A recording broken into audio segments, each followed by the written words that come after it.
kebenaran firman Tuhan.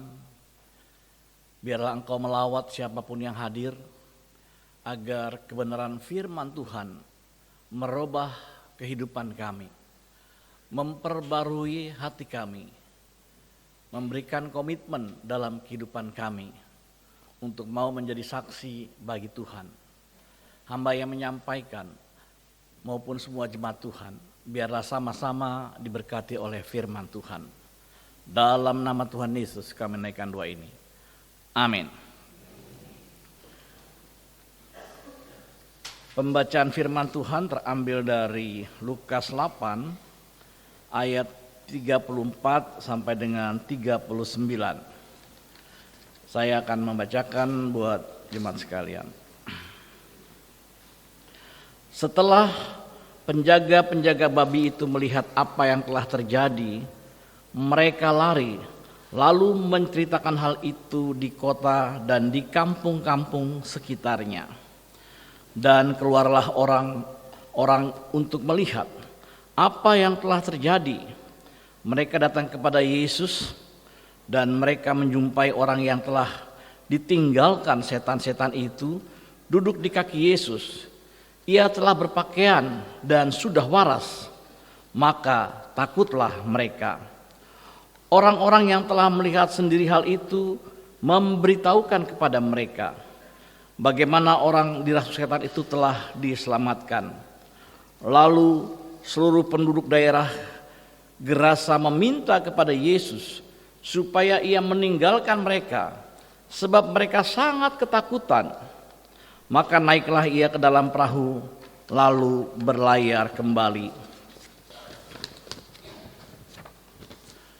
Dan orang yang telah ditinggalkan setan-setan itu meminta supaya ia diperkenankan menyertainya.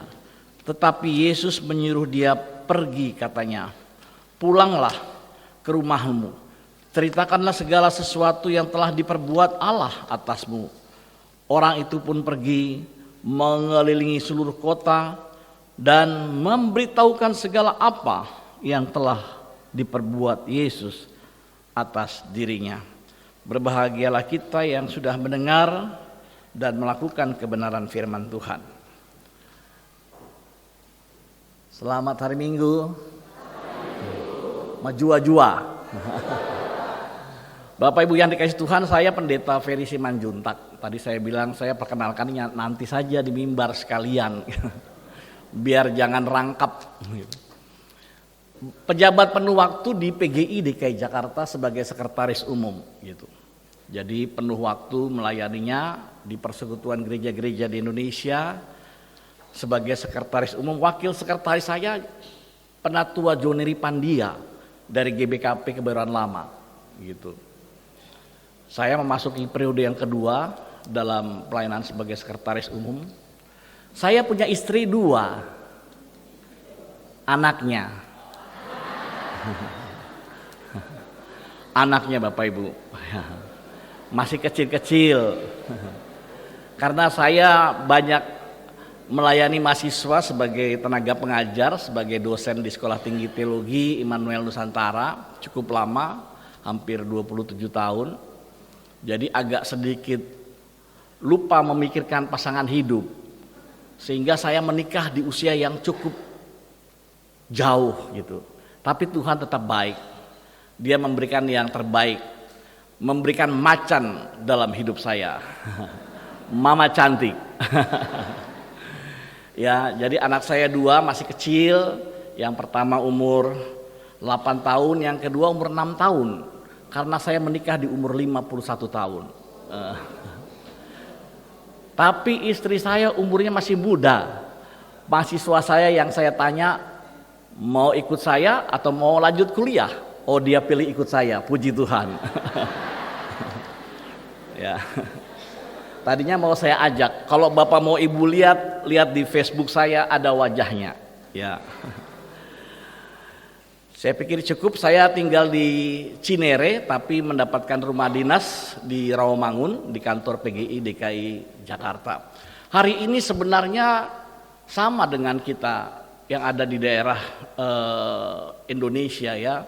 dalam rangka bulan reformasi, maka PGI DKI Jakarta mengadakan pertukaran pelayan firman. Sehingga pada waktu saya mendapatkan informasi sudah lama, wah ini pas pertukaran pelayan firman. Jadi saya mengatur jadwal untuk semua gereja-gereja yang ada di Jakarta untuk bertukar dalam rangka hari reformasi. Jadi ada banyak cerita dan ada banyak kejadian berkaitan dengan pertukaran pelayan firman gitu. Di sebuah gereja ada banyak kebiasaan. Saya rasa hari ini firman Tuhan yang saya mau sampaikan itu mendaratnya lebih enak karena lagu-lagu pujiannya luar biasa gitu. Saya merasa diberkati oleh puji-pujian di tempat ini gitu.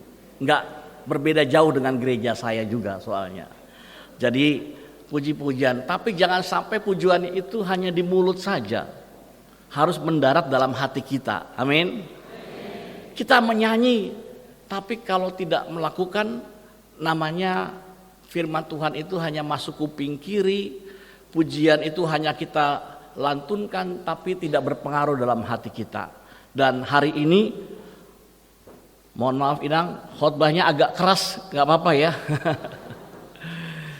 Karena kalau khotbah agak keras itu kadang-kadang nanti ingat, jangan-jangan gak diundang lagi nih, Pak Pendeta khotbahnya keras gitu. Ya, jadi di satu gereja ada satu kebiasaan pada waktu pendetanya khotbah itu jemaat ada satu yang namanya Pak Tua. Dia kalau merasa Roh Kudus bekerja di dalam hatinya, dia bangkit berdiri dan dikatakan haleluya, puji Tuhan. Ini kebiasaan di gereja tersebut gitu. Jadi kalau khotbah disampaikan, maka pada waktu Pak Tua itu merasa diberkati, dia bangkit berdiri dan bilang haleluya, puji Tuhan. Tapi ini mau ada pertukaran pelayan firman. Maka Pak Pendeta katakan, Pak Tua, minggu depan ada pendeta tamu. Jadi kalau dengar firman Tuhan baik-baik, jangan berdiri, bilang haleluya, puji Tuhan. Pak Tua marah gitu. Rupanya pendeta juga bisa dimarahin oleh jemaat. Tidak bisa Pak Pendeta, kalau Roh Kudus sudah bekerja, siapa yang bisa larang? Pendeta kalau jemaat sudah bilang Roh Kudus ngeri-ngeri sedap. Roh Kudus sudah bekerja, tidak bisa. Gitu. Pak Pendeta rayu lagi. Hanya minggu depan saja Pak Tua, kalau dengar firman Tuhan duduk baik-baik, jangan berdiri, bilang haleluya puji Tuhan. Pak Tua katakan tidak bisa. Gitu.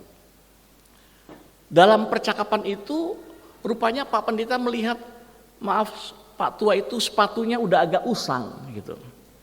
Terus terbesit pikiran memberikan hadiah gitu. Kalau begini begini saja Pak Tua. Kalau besok Minggu pada waktu Pak Tua tidak berdiri bilang haleluya puji Tuhan, maka Pak Tua saya kasih sepatu baru gitu. Diadakan negosiasi gitu, rayuan. Pak Tua mulai berpikir, sepertinya tawarannya cukup menarik gitu. Tidak bilang haleluya puji Tuhan satu kali, dapat sepatu baru.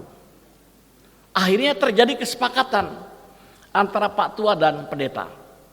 Deal, tidak bilang haleluya puji Tuhan, dapat sepatu baru. Dan benar Bapak Ibu, minggu depan seperti tadi puji-pujian dinyanyikan luar biasa.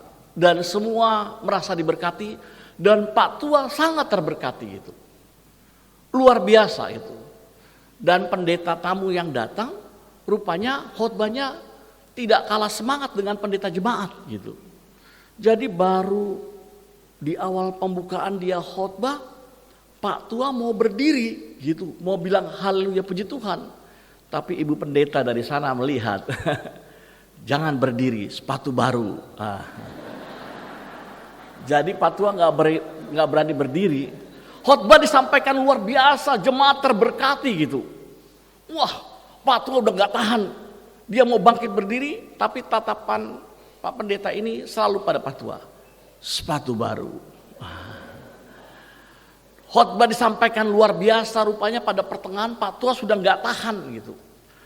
Akhirnya apa yang terjadi Bapak Ibu? Dia bangkit berdiri. Dia katakan dapat sepatu baru, tidak dapat sepatu baru, haleluya puji Tuhan. Uh, jadi biarlah hari ini kita juga dapat berkata haleluya, puji Tuhan, amin. Tema kita pada hari ini, beritakanlah perbuatan Allah. Presensi, kesaksian itu ada beberapa cara supaya orang bisa melihat kita dan bisa tertarik untuk mau mengikut Tuhan. Bukan hanya sekedar proklamasi, tapi presensi. Presensi artinya kehadiran Tuhan Yesus di dalam kehidupan kita merubah perilaku kita. Amin. Kalau kitanya menerima Tuhan dengan sungguh-sungguh, hidup di dalam Tuhan dengan sungguh-sungguh, maka kebiasaan-kebiasaan lama kita itu bisa berhenti dan bisa hilang. Amin. Perilaku kita yang orang lihat, ini papa sepertinya rajin ke gereja, tapi kok perilakunya titik.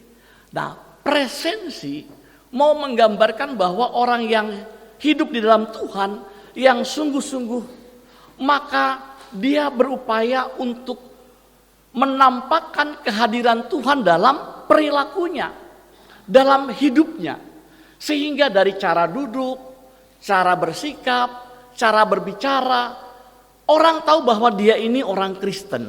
Amin. Maka saya melihat di sini wajah-wajah malaikat surgawi semua. Yang kelihatan ada wajah Yesus di dalam hati kita. Amin. Karena hidup kita sudah dirubah oleh Tuhan. Maka kebiasaan-kebiasaan yang sulit, ya namanya kedagingan. Nah ini agak keras Bapak Ibu. Kebiasaan-kebiasaan itu terikat tuh. Nggak bisa, namanya kita Kristen tomat, bertobat kumat. Waktu dengar firman Tuhan minta ampun, Tuhan ampuni saya salah Tuhan. Ini tabiat yang nggak baik, kebiasaannya tidak baik, saya mau berusaha, tapi terbelenggu gitu. Makanya tadi lagu-lagu mengatakan bahwa Yesusku luar biasa. Bapak Ibu angkat tangan. Angkat tangan begini, katakan kepada teman sebelahnya, Yesus luar biasa.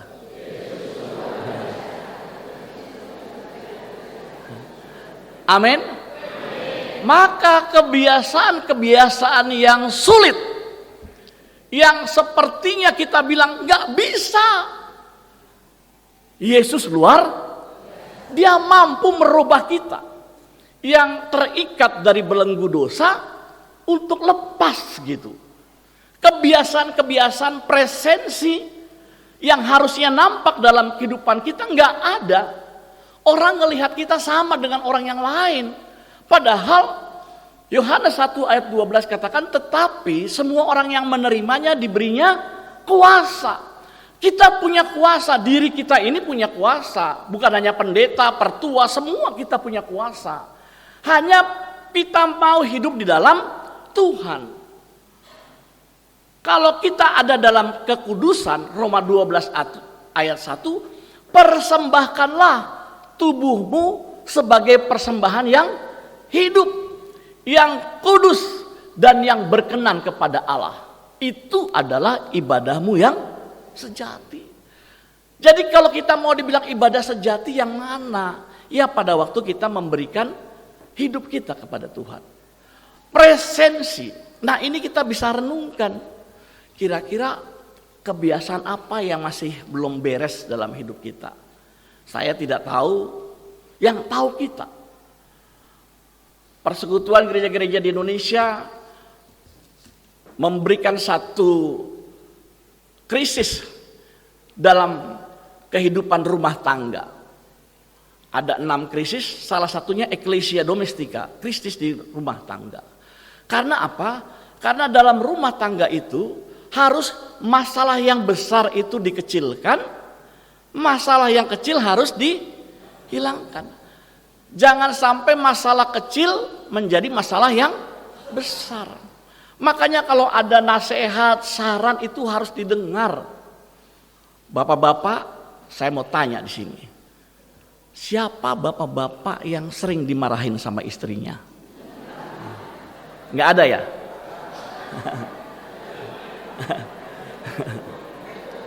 Nggak pernah? Jangan bilang pernah, nanti dicubit bapak-bapak. Awas ya di rumah. Atau ibu-ibu Inang di sini ada yang sering dimarahin sama suaminya? Suaminya baik-baik ya. Masalah besar harus dikecilkan. Dan kalau ada hal-hal yang dinasihati harus diterima. Itu tandanya masih ada perilaku kita yang harus berubah. Dalam dunia komunikasi itu ada apa yang saya tahu, orang lain tahu. Tapi ada yang saya tahu, orang lain tidak tahu. Dan ada yang terbalik, ada yang orang lain tahu, saya tidak tahu.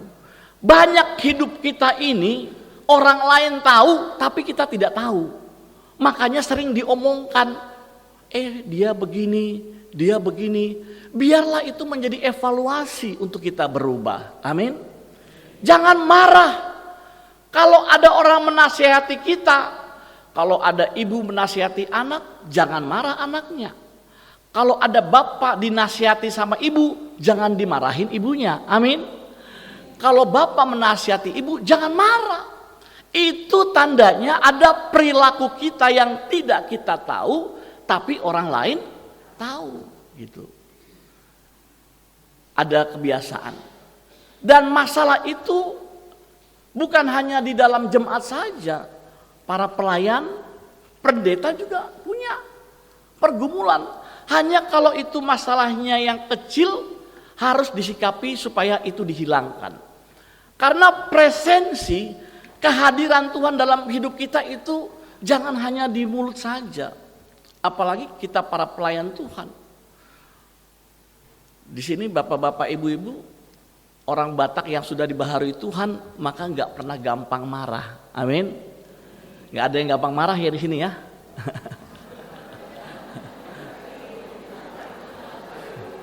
Masih ada yang gampang marah, gampang emosi, maka bertobatlah dia. Nggak boleh gampang marah. Kalau gampang marah tandanya kita masih tidak bisa mengeluarkan yang namanya buah roh. Buah roh itu dalam anak sekolah minggu diajarkan tuh. Ada yang namanya kasih, sukacita, damai sejahtera, kebaikan, kemurahan, dan ada satu penguasaan diri gitu. Nggak boleh. Presensi itu harus muncul pada waktu ada masalah. Pada waktu kita berbenturan dengan masalah, maka buah roh itu harus muncul. Oh, mau marah. Sabar. Orang sabar disayang Tuhan. Sabar. Sabar ya. Nggak boleh. Dan itu bukan hanya untuk jemaat, untuk para pelayan. Saya sebagai seorang pendeta juga mengalami. Istri saya introvert. Wah, karena orang Batak juga marga simbolon. Jadi rapi kerapian. Orangnya rapi, tapi bagi saya sangat terlampau rapi. Jadi sayanya nggak bisa bergerak tuh. Kalau taruh baju, Bapak Ibu tahu ya, di lemari. Ini saya ngomong karena nggak ada dia nih. Kalau ada dia ntar dicubit ini. Taruh baju rapi, disusun rapi, gitu. Tiba-tiba saya mau pergi ambil baju yang dari tengah, robohlah yang di atas. Saya coba rapikan, menurut saya udah rapi. Saya keluar kamar, tiba-tiba macan di rumah. Mama cantik ya, buka lemari, maka dia pakai nada tinggi, nada si. Papa. Wah, saya tahu kalau sudah nada tinggi begini, kalau dilawan nada tinggi, maka masalah kecil akan menjadi masalah yang, maka saya harus menjawab, iya ma. Harus lembut. Amin. Ya ibu ya. Gak mau kan kalau ada nada tinggi dibalas nada tinggi. Laki-laki kalau ada istri marah katanya cukup diem aja. Nanti dia berhenti sendiri. Tapi kalau disautin karena kita nggak tahu, wah ini dia gitu. Ini pengalaman saya soalnya. Wah, kalau mau khotbah, wah ngeri. Karena iblis itu seperti singa yang mengaum. Nanti sejahtera dan damai kita itu hilang. Betul? Maka dari itu kita harus membentengi. Karena presensi tadi kita bersaksi. Yang utama nggak kemana-mana, kita menjadi saksi di rumah kita. Amin. Seorang bapak harus menjadi imam di tengah-tengah keluarga dan bisa menjadi saksi bagi anak-anaknya. Seorang ibu juga begitu. Bagi suaminya, bagi famili keluarga.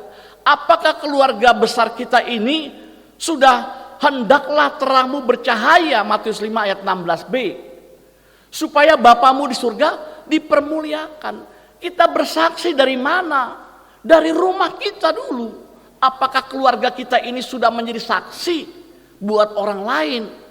Dengan cara apa? Melakukan hal-hal yang baik untuk orang lain. Makanya saya sering katakan kepada jemaat saja yang pertama, jangan pernah kita ini menjadi orang yang pelit. Gitu.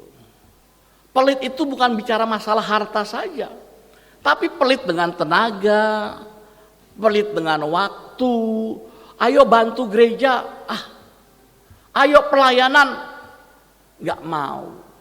Ayo bekerja karena pelit dengan tenaga. Padahal Tuhan sudah baik kepada kita. Dia memberikan segalanya. Maka orang yang memahami, mengerti bahwa Tuhan baik, dia mau memberikan yang terbaik bagi Tuhan. Amin. Memberikan waktunya bagi Tuhan. Memberikan tenaganya bagi Tuhan. Dan memberikan hartanya bagi Tuhan. Karena presensi tadi, dia tahu kebaikan Tuhan dan sudah merasakan bahwa Allah itu baik buat dia. Jadi memberikan itu enggak hitung-hitungan. Karena Tuhan enggak pernah hitung-hitungan bagi kita. Kita diberikan istri yang cantik, pekerjaan yang baik, rumah, segalanya. Bahkan nafas kehidupan. Gitu. Bapak Ibu ingat waktu COVID, itu oksigen saja mahal bayarnya. Ini kita gratis loh, oksigen gratis nggak bayar. Coba kalau disuruh bayar, berapa oksigen itu kalau disuruh bayar cukup mahal juga. Tuhan baik. Kalau enggak kita nggak dikasih oksigen, game over. Nggak bisa napas. Kejadian-kejadian banyak gitu. Ya, mau menunjukkan bahwa Allah baik bagi kita. Yang pertama presensi. Yang kedua proklamasi. Kebaikan Tuhan yang sudah kita berikan, diterima, maka kita wajib proklamasi. Maka dalam bagian ini orang-orang yang sudah disembuhkan oleh Yesus, karena mereka ini terlibat dalam ikatan-ikatan okultisme, kuasa gelap, dilepaskan. Setelah dilepaskan maka Tuhan ingatkan, beritakanlah itu. Artinya proklamasi. Melalui apa? Melalui mulut kita. Sampaikan Tuhan itu baik. Tuhan itu baik. Tuhan itu baik. Dan hanya ada keselamatan di dalam Kristus. Yohanes 14 ayat 6. Akulah jalan dan kebenaran dan hidup. Tidak ada seorang pun yang datang kepada Bapa kalau tidak melalui aku. Jadi jelas peristiwa Gerasa. Bagaimana kuasa Tuhan itu luar biasa. Itulah yang kita miliki. Maka gunakanlah kuasa itu untuk memberitakan Injil. Mulut kita, dengan cara itu kita menyampaikan. Kalau mulut kita tidak mau bicara, Tuhan katakan batu juga disuruh bicara. Sampaikan. Karena ada waktunya, masanya kita ini hidup terbatas gitu. Makanya muncul lagu-lagu kan yang mengingatkan kita hidup ini adalah kesempatan. Hidup ini adalah kesempatan. Hidup ini untuk memenuhi Tuhan. Jangan sia-siakan waktu yang Tuhan beri. Hidup ini harus ya. Hidup ini hanya sementara.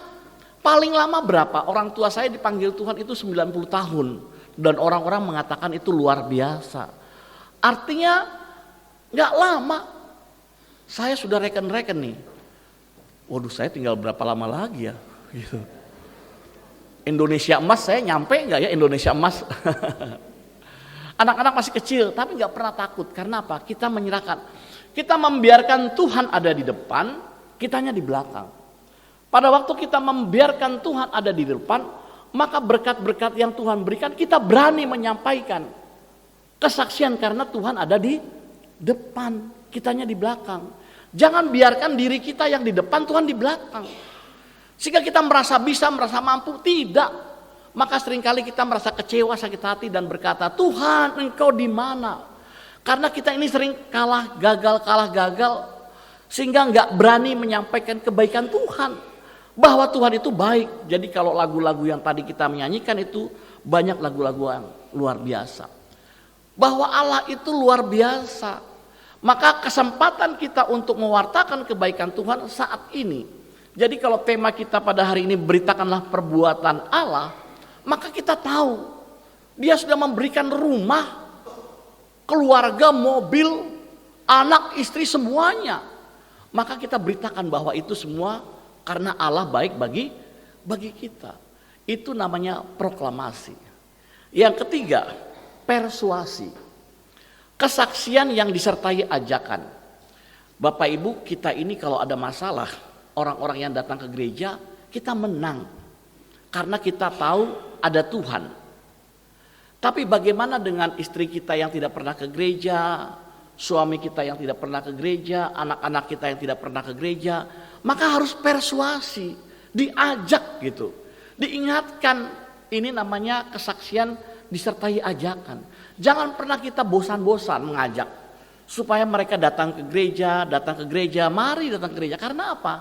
Karena dalam gereja ini kita mendapatkan jawaban, penguatan. Jadi kalau ada masalah, mereka menang.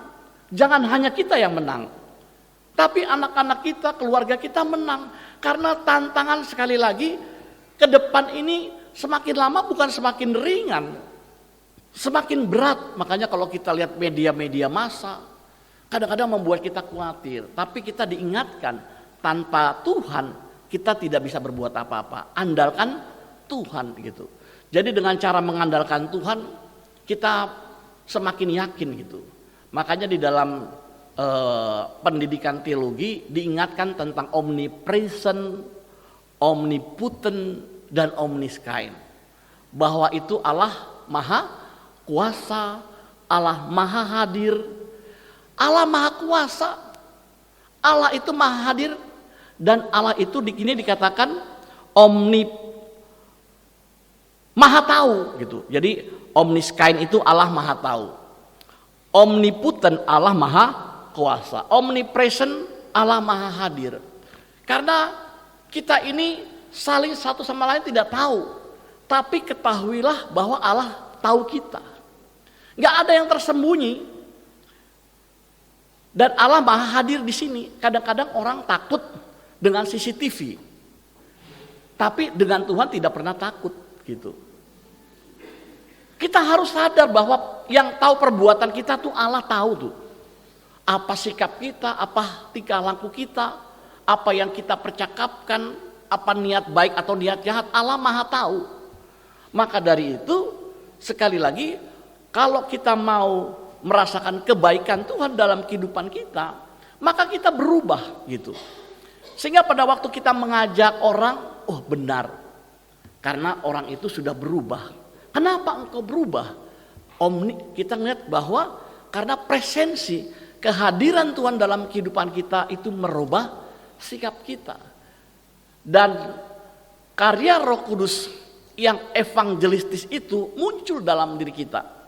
Kalau kita sudah merasakan keselamatan, yakin pada waktu kita dipanggil Tuhan bahwa kita masuk surga, maka itu yang saya katakan karya Roh Kudus yang evangelistis itu muncul dalam diri kita. Kita juga rindu orang lain itu diselamatkan, amin. Kita rindu orang lain itu mendengar kabar baik, karena Tuhan datang ke dunia untuk itu. Jadi apa yang menjadi tugas kita? Tugas kita mewartakan kebaikan Tuhan. Tidak diam-diam saja. Berapa lama engkau duduk diam-diam, ngumpul-ngumpul. Kalau ada orang hobi mancing, dia mancing gitu. Ada orang macam-macam. Menggunakan waktu dengan sia-sia. Padahal kita tahu bahwa hidup kita ini hanya sementara. Gunakanlah waktu itu sebaik-baiknya. Ya, bekerja untuk Tuhan. Jangan pelit dengan tenaga, jangan pelit dengan waktu. Maka beritakanlah sesuai dengan tema kita pada hari ini. Beritakanlah perbuatan Allah. Bahwa Allah itu maha kuasa. Dan kalau kita mau mengalami pembaharuan, maka hari ini Tuhan mengajak kita. Karena Allah maha tahu, Allah maha hadir dan Allah maha kuasa. Katakan kepada Tuhan, Tuhan saya masih belum bisa karena tadi kedagingan. Bapak Ibu, saya mau kasih contoh. Kedagingan, dosa-dosa kedagingan itu sulit dilepaskan. Dia bertobat kumat. Bertobat kumat. Dia seperti orang berjalan begini. Dengar khotbah, Tuhan ampuni, saya mau berhenti. Berhenti apa? Narkoba, melakukan dosa-dosa seks, kebiasaan yang tidak baik, minum-minum. Oh ini Tuhan, saya mau berhenti. Berhenti Tuhan, janji. Kali ini saya janji Tuhan. Sampai keluar air mata Bapak Ibu. Tapi baru seminggu, 2 minggu, aduh Tuhan, gak kuat. Jatuh lagi ke dalam dosa yang itu juga. Namanya kita hanya berhenti. Yang Allah mau kita tidak berhenti, tapi kita berbalik. Untuk tidak jatuh ke dalam dosa yang itu juga. Berbalik. Dan yang bisa membuat kita berbalik dari dosa adalah kuasa Allah. Inilah yang kita mau diingatkan. Peristiwa Gerasa mau mengingatkan yang tidak mungkin itu di mata Tuhan mungkin. Kita nggak bisa datang kepada Tuhan. Makanya dikatakan marilah kepadaku yang letih lesu dan berbeban berat. Tuhan akan memberikan kelegaan. Apa masalah kita? Apa pergumulan kita? Datang sama Tuhan. Percaya tangan Tuhan tidak pernah kurang panjang untuk menolong kita. Dia menyapa kita dengan sapaan-sapaan terus. Mari datang kepada Tuhan. Mari berubah. Mari minta ampun. Mari bertobat. Mari. Gunakanlah waktumu. Gunakanlah diri presensi. Sehingga pada waktu presensi itu semakin kuat. Gak perlu kita bicara. Orang sudah tahu bahwa kita ini orang Kristen. Orang yang sudah dirubah hidupnya oleh Tuhan. Jangan keraskan hati kita. Karena firman Tuhan itu seperti pedang bermata dua. Dia mau merubah kita. Nah ini yang saya bilang keras. Mau tidak kita berubah? Mau gak kita meninggalkan kebiasaan kita? Apa kebiasaan kita yang tidak baik? Orang gak ada yang tahu. Tapi diri kita tahu. Maka kita datang kepada Tuhan. Tuhan, saya punya kebiasaan ini yang tidak baik. Mari Tuhan, Engkau rubah. Roh Kudus akan menjamah menolong kita. Sehingga kita mulai dipulihkan. Sekeluar dari tempat ini, presensi Allah itu semakin menguat dalam kehidupan kita. Baru pulang, wah, wajahnya seperti malaikat surgawi. Amin. Begitu pulang, berubah terangnya. Wah, orang ngeliat, kenapa kamu? Tuhan sudah rubah. Dan yang dapat memampukan itu hanya kuasa Tuhan. Mari kita berdoa. Firman Tuhan sudah selesai disampaikan, tapi firman Tuhan itu selalu menyapa kita dalam kehidupan kita untuk bertanya kepada kita, apakah kita mau menjadi saksi bagi Tuhan dimanapun kita berada. Saya memberikan kesempatan kepada Bapak, Ibu, serta saudara-saudara semua untuk merenungkan di hadapan Tuhan. Hari ini hari pekabaran Injil. Beritakan perbuatan Allah. Apakah kita sudah pernah dan mau menjadi saksi bagi Tuhan? Maka tabiat-tabiat perilaku kita yang tidak baik, datang kepada Tuhan, minta ampun. Katakan, saya mau berubah, saya menyesal Tuhan. Dan saya mau orang melihat saya sebagai anak Tuhan. Anak Tuhan yang sudah dirubah oleh Tuhan. Anak Tuhan yang sudah diperbaharui oleh Tuhan.